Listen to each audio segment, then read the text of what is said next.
नमस्कार दोस्तों, मैं हूं सौरभ और स्वागत है आपका बुक ट्यूबर हिंदी पर।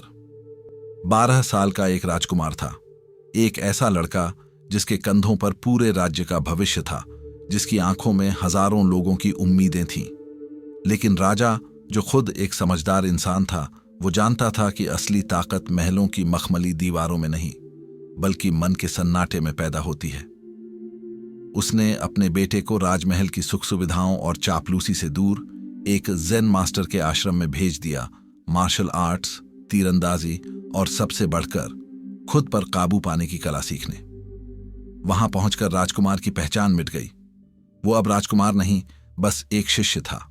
वो बाकी साधारण बच्चों के साथ जमीन पर सोता, वहीं रूखा सूखा भोजन करता और उन्हीं की तरह घंटों अभ्यास में पसीना बहाता। वो हंसता था, खेलता था, पर जब वो अभ्यास करता तो लगता था जैसे हवा खुद उसे रास्ता दे रही हो। उसकी प्रगति किसी चमत्कार से कम नहीं थी। जिस कला को सीखने में बाकी शिष्यों को 3-3 साल लग जाते, राजकुमार उसे 6 महीने में साध लेता। उसके धनुष से निकला तीर कभी लक्ष्य नहीं चूकता था। उसकी तलवारबाजी में एक अजीब सी शांति और गहराई थी। उसकी चाल में एक ठहराव था। उसकी नजरों में एक ऐसी चमक थी जो दूसरों की आंखों में चुभने लगी। और यहीं से इंसानी मन का सबसे पुराना और सबसे जहरीला खेल शुरू हुआ, जलन। शिष्यों के बीच कानाफूसी होने लगी। मास्टर, इस पर ज्यादा ध्यान देते हैं। जरूर इसे कोई गुप्त तकनीक सिखा रहे होंगे। ये सब दिखावा है। राजा का बेटा है, इसलिए इसकी तारीफ होती है। मास्टर को जरूर राजा से कोई बड़ा इनाम चाहिए होगा। ये बातें जहर की तरह आश्रम की हवा में घुल रही थीं। मास्टर सब सुनते थे, पर उनके चेहरे पर एक शांत मुस्कान बनी रहती। वो कुछ नहीं बोले। वो जानते थे कि शब्द सच्चाई को साबित नहीं कर सकते। सिर्फ समय ही सच का पर्दा हटाता है। एक दिन तीरंदाजी की कक्षा चल रही थी। सभी शिष्य अपने लक्ष्यों पर ध्यान साधने की कोशिश कर रहे थे। तभी एक लड़का दौड़ता हुआ, हांफता हुआ आया। उसकी आवाज में घबराहट थी। सुनो, सुनो, राजकुमार का सामान चोरी हो गया है। कोई उसका वो कीमती बक्सा लेकर भाग गया है जिसमें उसके परिवार की निशानियां थीं। एक पल के लिए सन्नाटा छा गया। सब चौंक गए। सारी नजरें एक साथ राजकुमार की तरफ घूमी। शिष्यों की आंखों में एक अजीब सी खुशी और जिज्ञासा थी। देखते हैं अब ये राजकुमार क्या करता है। अब पता चलेगा इसका संयम। लेकिन राजकुमार का चेहरा भावशून्य था, जैसे उसने कुछ सुना ही न हो। उसने न धनुष नीचे रखा, न उसकी भौहें सिकोड़ी। उसके चेहरे पर न कोई चिंता थी, न कोई बेचैनी। उसने शांति से अपना बाण उठाया, प्रत्यंचा खींची, एक गहरी सांस ली और तीर छोड़ दिया। तीर सीधा लक्ष्य के केंद्र में जाकर लगा। वो अभ्यास करता रहा, जैसे कुछ हुआ ही न हो। उसकी ये शांति, ये ठहराव चोर की खबर से ज्यादा चौंकाने वाला था। कक्षा खत्म हुई। तब राजकुमार ने मास्टर से अनुमति ली और अपने कमरे में गया। वहां सामान बिखरा पड़ा था, बक्सा गायब था। उसने बिखरे हुए सामान को चुपचाप समेटा। न किसी से शिकायत की, न कोई अफसोस जाहिर किया। दिन बीत गए, हफ्ते बीत गए। वो घटना जैसे हवा में घुल गई। फिर एक दिन एक और खबर आई। इस बार एक शिष्य नहीं, बल्कि आश्रम के कई शिष्यों का सामान चोरी हो गया था। छोटी बड़ी कीमती चीजें गायब थीं। अब आश्रम में हड़कंप मच गया। जिस शांति और अनुशासन के लिए वो जगह जानी जाती थी, वहां अब डर और बेचैनी का माहौल था। जब मास्टर ने कक्षा शुरू की तो किसी का भी ध्यान अभ्यास पर नहीं था। कुछ शिष्य तो क्लास छोड़कर भाग गए, अपना बचा खुचा सामान देखने। जो बैठे थे वो भी घबराए हुए थे, आपस में फुसफुसा रहे थे। अब क्या होगा? मेरा वो कीमती सामान, ना जाने चोर कौन है। कहीं मेरा सब कुछ न लुट गया हो। उनकी सांसें तेज चल रही थीं, उनके दिल धड़क रहे थे और उनका मन हजारों बुरे ख्यालों से कांप रहा था। क्लास खत्म होते ही सब पागलों की तरह अपने अपने कमरों की तरफ दौड़े। रात भर खोजा, पर किसी को कुछ नहीं मिला। अगली सुबह मास्टर ने सभी को मुख्य हॉल में बुलाया। जब सब शिष्य वहां पहुंचे तो उनकी आंखें फटी की फटी रह गईं। हॉल के बीच में सबका चोरी हुआ सामान पड़ा था, एक एक चीज, और उन्हीं के साथ राजकुमार का वो कीमती बक्सा भी रखा था। शिष्य हैरान थे। कुछ समझदार समझ गए कि ये कोई चोर नहीं, बल्कि खुद उनके गुरु की ही कोई लीला है। उन्होंने हाथ जोड़कर पूछा, गुरुदेव, ये सब क्या है? आपने ऐसा क्यों किया? आप हमें क्या सिखाना चाहते थे? मास्टर के चेहरे पर वही रहस्यमयी मुस्कान थी। वो बोले, पहले मेरे एक सवाल का जवाब दो। जब चोरी की खबर पहली बार राजकुमार के लिए आई तो वो शांत रहा, लेकिन जब वही खबर तुम्हारे लिए आई तो तुम इतने बेचैन क्यों हो गए? तुम्हारी सांसें क्यों फूल गईं? तुम्हारा मन क्यों डर से कांपने लगा? पूरे हॉल में सन्नाटा छा गया। किसी के पास कोई जवाब नहीं था। मास्टर ने अपनी गहरी आवाज में कहा, क्योंकि तुम्हारा मन उन वस्तुओं से बंधा हुआ है। तुम सोच रहे थे कि तुम यहां तीरंदाजी और तलवारबाजी सीख रहे हो, लेकिन तुम्हारा असली ध्यान हर समय अपने उस बक्से पर, अपनी उन चीजों पर था। यही अटैचमेंट है, यही वो जंजीर है जो तुम्हें कभी आजाद नहीं होने देगी। राजकुमार ने भी अपना सामान खोया, पर उसने अपना मानसिक संतुलन नहीं खोया। क्यों? क्योंकि उसका मन किसी चीज से नहीं बंधा था। वो यहां सीखने आया था और उसका पूरा ध्यान सिर्फ अपने लक्ष्य पर था। यही डिटैचमेंट है। अब एक पल के लिए इस कहानी से बाहर निकलिए और अपनी जिंदगी में झांकिए। राजकुमार का बक्सा चोरी हुआ और वो शांत रहा। आपका वाईफाई 5 मिनट के लिए बंद हो जाता है और आप बेचैन हो जाते हैं। आपके फोन की बैटरी 10% पर आ जाती है और आपके दिल की धड़कन बढ़ जाती है। इंस्टाग्राम पर आपकी उम्मीद से कम लाइक आते हैं और आपका मूड खराब हो जाता है। क्यों? क्योंकि हम भी उन्हीं शिष्यों की तरह हैं। हमें लगता है कि हम जिंदगी जी रहे हैं, करियर बना रहे हैं, रिश्ते निभा रहे हैं, लेकिन असल में हमारा पूरा ध्यान, हमारी पूरी खुशी, हमारी पूरी मानसिक शांति उन बाहरी चीजों से बंधी हुई है। पैसा, फोन, सोशल मीडिया, लोगों की तारीफ, ये हमारे आज के कीमती बक्से हैं और हम 24 घंटे इनकी रखवाली करते हैं। मनोविज्ञान इसे डोपामिन लूप कहता है। जब आपको लाइक मिलता है या सैलरी आती है या कोई आपकी तारीफ करता है तो आपके दिमाग में डोपामिन नाम का एक केमिकल रिलीज होता है। ये आपको खुशी का एक छोटा सा हिट देता है। आपका दिमाग इस हिट का आदी हो जाता है। अब वो बार बार वही चीज चाहता है और जब वो नहीं मिलती तो वो बेचैन हो जाता है, ठीक वैसे ही जैसे वो शिष्य हो गए थे। ये एक बहुत बड़ा धोखा है। हम सोचते हैं कि हम इन चीजों के मालिक हैं, लेकिन सच तो ये है कि ये चीजें हमारी मालिक बन चुकी हैं। आपका फोन आपका मालिक है, आपके बैंक अकाउंट का नंबर आपका मालिक है, लोगों की राय आपकी मालिक है। ये तय करते हैं कि आप कब खुश होंगे और कब दुखी। आपकी खुशी का रिमोट कंट्रोल आपके हाथ में है ही नहीं। तभी एक शिष्य ने हिम्मत करके पूछा, गुरुदेव, मन चीजों से जुड़ ही क्यों जाता है? हम न भी चाहें तब भी ये लगाव, ये अटैचमेंट पैदा हो ही जाता है। इससे बचने का क्या रास्ता है? मास्टर ने एक गहरी सांस ली और कहा, तुम्हारा सवाल ही तुम्हारी आधी समस्या है। तुम इससे बचना चाहते हो, लेकिन डिटैचमेंट का मतलब भागना नहीं है। वैराग्य का मतलब सब कुछ छोड़कर जंगल में चले जाना नहीं है। मन का स्वभाव है भटकना। वो हमेशा सुख की तलाश में रहता है। उसे लगता है कि सुख लोगों में है, चीजों में है, सफलताओं में है, इसलिए वो सबको पकड़ने की कोशिश करता है। पर दुनिया की हर चीज अस्थाई है। लोग बदलते हैं, चीजें टूटती हैं, सफलताएं आती जाती हैं, और जब वो चीजें हाथ से फिसलती हैं तो मन तड़प उठता है, व्याकुल हो जाता है, और एक बेचैन मन बुद्धि पर धुंध डाल देता है। और जिस बुद्धि पर धुंध हो वो कभी सही और गलत का फैसला नहीं कर सकती। वो हमेशा गलत चुनाव करेगी। मास्टर आगे बोले, डिटैचमेंट का असली मतलब समझो।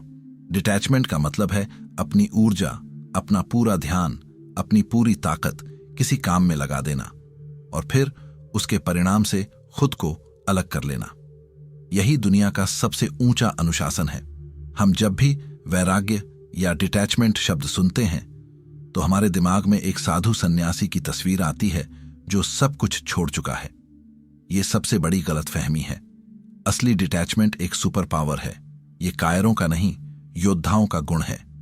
सोचिए एक सर्जन के बारे में जो एक बहुत मुश्किल ऑपरेशन कर रहा है। अगर वो इस बात से अटैच हो जाए कि मुझे इस मरीज को बचाना ही है, अगर ये मर गया तो क्या होगा, तो उसके हाथ कांपने लगेंगे। उसका डर उसकी काबिलियत पर हावी हो जाएगा। एक सफल सर्जन बनने के लिए उसे उस पल में अपने काम से पूरी तरह जुड़ना होगा और परिणाम से पूरी तरह डिटैच होना होगा। उसे अपना 100% देना होगा और फिर जो होगा उसे स्वीकार करना होगा। सोचिए एक सीईओ के बारे में जो हजारों करोड़ की डील कर रहा है। अगर वो इस डर में डूब जाए कि अगर ये डील नहीं हुई तो कंपनी डूब जाएगी, तो वो सही फैसले नहीं ले पाएगा। उसे भी अपना सर्वश्रेष्ठ प्रदर्शन करना है, पर परिणाम के डर से आजाद होकर। महान स्वामी विवेकानंद ने कहा था, जो इंसान एक लक्ष्य पर अपनी पूरी ताकत लगा सके और फिर समय आने पर उससे पूरी तरह डिटैच हो सके, वही असली विजेता है। ये है असली शक्ति, रिएक्ट न करने की शक्ति। जब दुनिया आप पर पत्थर फेंके, जब हालात आपके खिलाफ हों, जब लोग आपकी आलोचना करें, तब भी अपने मन को शांत रखने की शक्ति। जो इंसान हिले नहीं, जो टूटे नहीं, जो हर परिस्थिति में शांत रहकर अपना काम कर सके, उसे कौन हरा सकता है। जीवन के युद्ध के मैदान में वही जीतता है जिसका मन उसके काबू में होता है।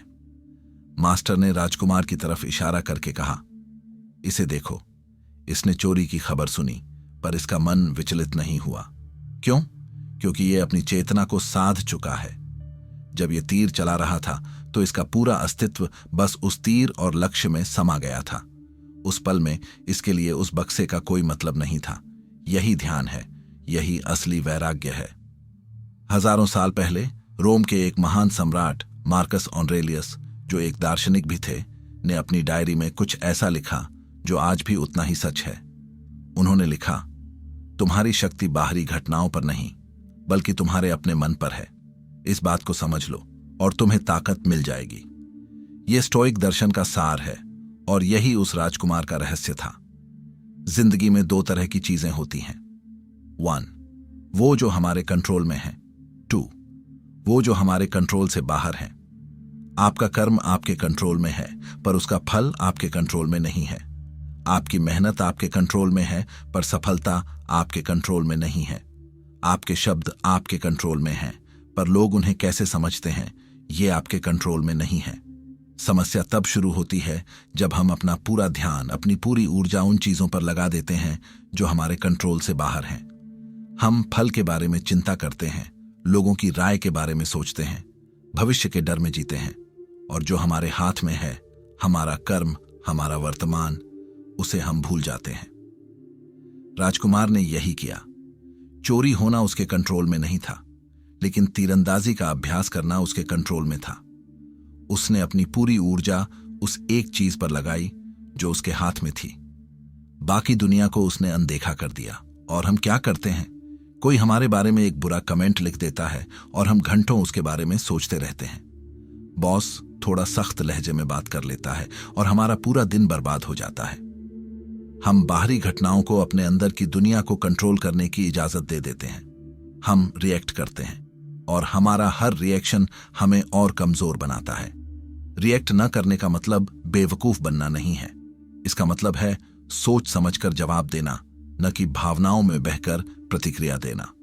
रिएक्शन हमेशा भावनाओं से आता है, डर से आता है, अहंकार से आता है, जबकि रिस्पॉन्स हमेशा बुद्धि से आता है, शांति से आता है और समझदारी से आता है। जब उस शिष्य ने आकर चोरी की खबर दी तो बाकी शिष्य रिएक्ट कर गए। वे घबरा गए, डर गए। राजकुमार ने रिस्पॉन्ड किया। उसने पहले अपने हाथ में जो काम था उसे पूरा किया और फिर शांति से स्थिति का जायजा लिया। अगली बार जब कोई आपकी आलोचना करे या कोई स्थिति आपके मन मुताबिक ना हो, तो एक पल के लिए रुकें। तुरंत रिएक्ट न करें। अपने आप से पूछें, इस स्थिति में क्या मेरे कंट्रोल में है? आपका कंट्रोल सिर्फ आपके अगले कदम पर है, आपकी प्रतिक्रिया पर है। अपनी शक्ति को पहचानें। आपकी शक्ति दुनिया को बदलने में नहीं, खुद को साधने में है। फिर मास्टर ने अपनी आखिरी और सबसे गहरी बात कही, वो बात जो इस पूरी शिक्षा का सार थी। अभ्यास करते करते, अपने मन को देखते देखते, एक दिन तुम उस जगह पहुंच जाओगे जहां तुम जान लोगे, कुछ भी मुझे छू नहीं सकता। घटनाएं आती जाती रहेंगी, सुख और दुख बादलों की तरह आते जाते रहेंगे, लोग मिलेंगे और बिछड़ेंगे, पर मेरे भीतर जो चेतना है, जो देखने वाला है, वो अडिग है, शांत है। वो न जन्म लेता है, न मरता है। वो न सुखी होता है, न दुखी। वो बस है। यही सबसे ऊंचा डिटैचमेंट है और यही आनंद की ओर जाने वाली सीधी राह है। आप कौन हैं? तूफान या तूफान के बीच की शांति? इस बात की गहराई को समझिए।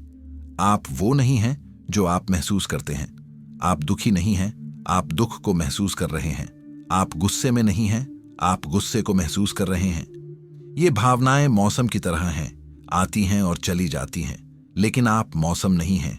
आप वो आसमान हैं जिसमें ये मौसम घटित हो रहा है। आसमान पर बादलों के आने जाने से कोई फर्क नहीं पड़ता, वो हमेशा वहीं रहता है, शांत, विशाल और मुक्त। जब आप इस बात को समझ जाते हैं तो बाहरी दुनिया की कोई भी घटना आपको छू नहीं सकती। सफलता आपको अहंकारी नहीं बना सकती और असफलता आपको तोड़ नहीं सकती। तारीफ आपको हवा में नहीं उड़ा सकती और आलोचना आपको जमीन पर नहीं गिरा सकती। आप अपनी खुशी के लिए किसी पर निर्भर नहीं रहते। आप आत्मनिर्भर हो जाते हैं, आप मुक्त हो जाते हैं। याद रखिए, ये सिर्फ एक कहानी नहीं है, ये एक चेतावनी है। अगर तुम अपने मन को साधना नहीं सीखते तो तुम्हारा मन तुम्हें साध लेगा। वो तुम्हें अपनी उंगलियों पर नचाएगा, वो तुम्हें डराएगा, तुम्हें ललचाएगा और तुम्हें एक ऐसे चक्र में फंसा देगा जिससे निकलना लगभग नामुमकिन है। सिर्फ बातें सुनने से कुछ नहीं बदलेगा। बदलाव हमेशा एक छोटे कदम से शुरू होता है। तो आज रात सोने से पहले एक काम जरूर करना, शांति से बैठो और उस एक चीज के बारे में सोचो जिससे आप सबसे ज्यादा अटैच्ड हो। वो आपका फोन हो सकता है, आपका पैसा हो सकता है, कोई इंसान हो सकता है या सोशल मीडिया पर आपकी इमेज हो सकती है। अब अपनी आंखें बंद करो और कल्पना करो कि वो चीज आपसे छिन गई है, हमेशा के लिए। अपने अंदर उठने वाली भावनाओं को देखो। क्या आपको डर लग रहा है? क्या आपका दिल तेज धड़क रहा है? क्या आपको बेचैनी हो रही है? बस उस भावना को देखो, उससे लड़ो मत, उसे दबाओ मत। बस उसे एक दर्शक की तरह देखो। यही जो पैनिक है, यही जो डर है, यही आपकी जेल की सलाखें हैं। आज आपने अपनी जंजीर को पहचान लिया है और जिसे पहचान लिया जाता है उसे तोड़ा जा सकता है। याद रखना, डिटैचमेंट का मतलब जिंदगी से मुंह मोड़ना नहीं है। इसका मतलब है कि अब जिंदगी आपको तोड़ नहीं सकती। Detachment doesn't mean you own nothing, it means nothing owns you. वैराग्य का मतलब ये नहीं कि आपके पास कुछ नहीं है, इसका मतलब है कि कोई चीज आपकी मालिक नहीं है। ज्यादातर लोग इस वीडियो को देखेंगे, अच्छा महसूस करेंगे और 5 मिनट बाद वापस अपनी नोटिफिकेशंस और चिंताओं की दुनिया में गुलामों की तरह लौट जाएंगे। लेकिन आप में से कुछ लोग अलग हैं। आप में से कुछ लोगों के अंदर एक चिंगारी महसूस हुई है, एक छटपटाहट इस अदृश्य जेल से आजाद होने की। अगर आप उन लोगों में से हैं जो अब और गुलामी सहने को तैयार नहीं, तो इसे साबित कीजिए। इस बदलाव की शुरुआत एक छोटे से एक्शन से कीजिए। इस चैनल बुकट्यूबर हिंदी को सिर्फ एक बटन दबाकर सब्सक्राइब मत कीजिए। इसे अपने मन का ट्रेनिंग ग्राउंड बनाने का संकल्प लीजिए। ये सिर्फ एक चैनल नहीं, ये उस आजादी की लड़ाई का एक हथियार है। और सिर्फ सुनकर मत जाइए, नीचे कमेंट में जाकर लिखिए, मैं आजाद हूं। ये घोषणा मेरे लिए नहीं, अपने खुद के लिए कीजिए। उस सोए हुए योद्धा को जगाने के लिए कीजिए जो आपके अंदर है। और इस वीडियो को उस एक इंसान के साथ शेयर कीजिए जिसके बारे में आप जानते हैं कि वो भी किसी अदृश्य जंजीर में जकड़ा हुआ है। लेकिन उसे ये मत बताइए कि आपने क्यों शेयर किया, बस भेज दीजिए। सही संदेश सही इंसान तक अपना रास्ता खुद ढूंढ लेता है। क्रांतियां ऐसे ही शुरू होती हैं, खामोशी से, एक विचार से, एक संकल्प से। आपकी आजादी की यात्रा आज से शुरू होती है। धन्यवाद।